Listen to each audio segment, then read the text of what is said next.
ایک بادشاہ تھا، اس کا باپ بڑا کامیاب تھا تو وہ بڑا ناکام رہا، تو بالآخر ایک دن کسی نے اس کو گرفتار کر لیا۔ بادشاہ ہونے کے باوجود دشمنوں کے قابو میں آ گیا۔ کس طرح؟ اس کے پاس بندوق تھی گولیوں سے بھری ہوئی، تو اسے اچانک ایک پرندہ نظر آیا، تو اس نے نا ایک گولی نہیں ماری، اس نے ساری بندوق ہی خالی کر دی۔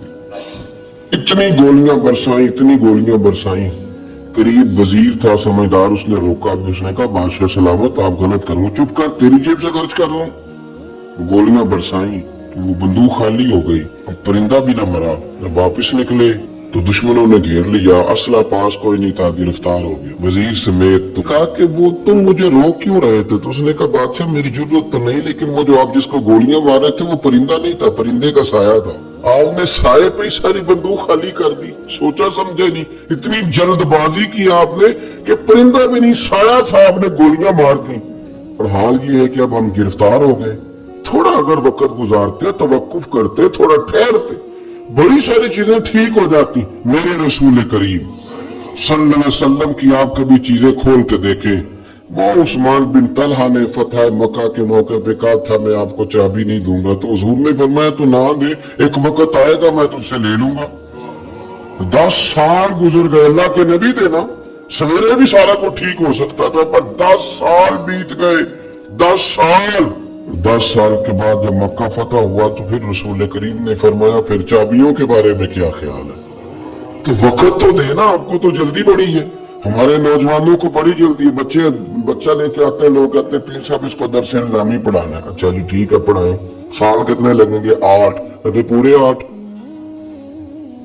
ہاں جی پورے 8 سال، تو میں کہتا ہوں 8 سال میں بھی یہ عالم ہی بنے گا، میں صحیح کہہ رہا ہوں۔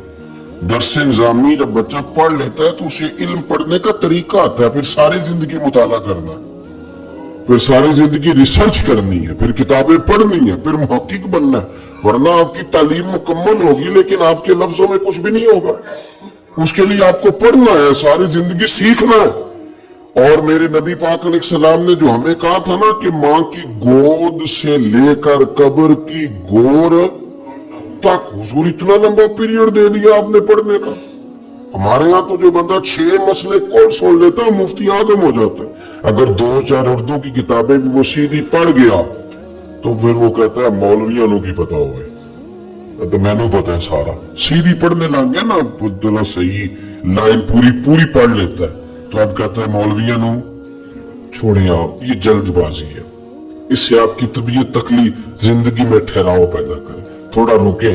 وہ میرے ابا جی کہا کرتے تھے پتر وٹا بھی کدھرے پیار ویسے ہی پارا ہو ہی جاتا ہے، لیکن اگر وہ کھڑا نہ ہو، کبھی ادھر بھاگے تو پھر تو جو ساتھ وزن ہوتا ہے وہ بھی ادھر جاتا ہے۔ جلد بازی نہیں کریں، بھاگے نہیں، کبھی بھی آپ بغیر اطمینان کے اپنی زندگی نہ گزاریں، سکون میں رہیں۔ آپ اس دین کے ماننے والے ہیں جو بڑا ہی میٹھا ہے، جو بڑا ٹھنڈا ہے، جس کے اندر راحت ہے، جس کے اندر سکون ہے، جس کے اندر خوبصورتی ہے۔ امام مالک رحمت اللہ تعالی علیہ بڑے خوبصورت آدمی تھے، تو دور دراز سے لوگ ان سے ملنے آتے تھے، دور دراز سے جو لوگ ملنے آتے تھے تو ایک درویش ان کی خدمت میں حاضر ہوا کرتے تھے، شیخ یحییٰ ان کا نام ہے، تو وہ فرماتے تھے کہ ہر بندہ سوال پوچھتا تھا تو میں چپ کر کے بیٹھ جاتا تھا۔ مجھے کسی نے کہا کہ آپ کیوں نہیں کوئی بات پوچھتے؟ تو میں نے کہا مجھے مزہ لینا ہے اپنے شیخ کا۔ کہا وہ کس طرح؟ کہنے لگے دیکھنا وہ خود پوچھیں گے کیسے آئے ہو، کہاں سے آئے ہو، کوئی بات تو نہیں کرنی۔ تو کہتے ہیں یہ تو مزہ تب آئے گا نا جب چپ کر کے بیٹھیں گے۔ کیا کہا تھا کسی نے؟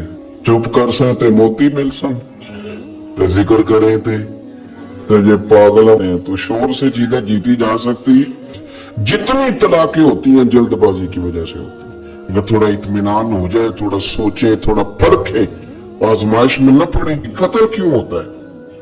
میں غصہ بڑا تھا، میں نے اپنے ہاتھوں سے سزا دینی تھی، میں نے یہ انتظار ہی نہیں کیا کہ رب بھی تو سزائیں دیتا ہے نا، قیامت کو بھی تو عدالت لگنی ہے نا۔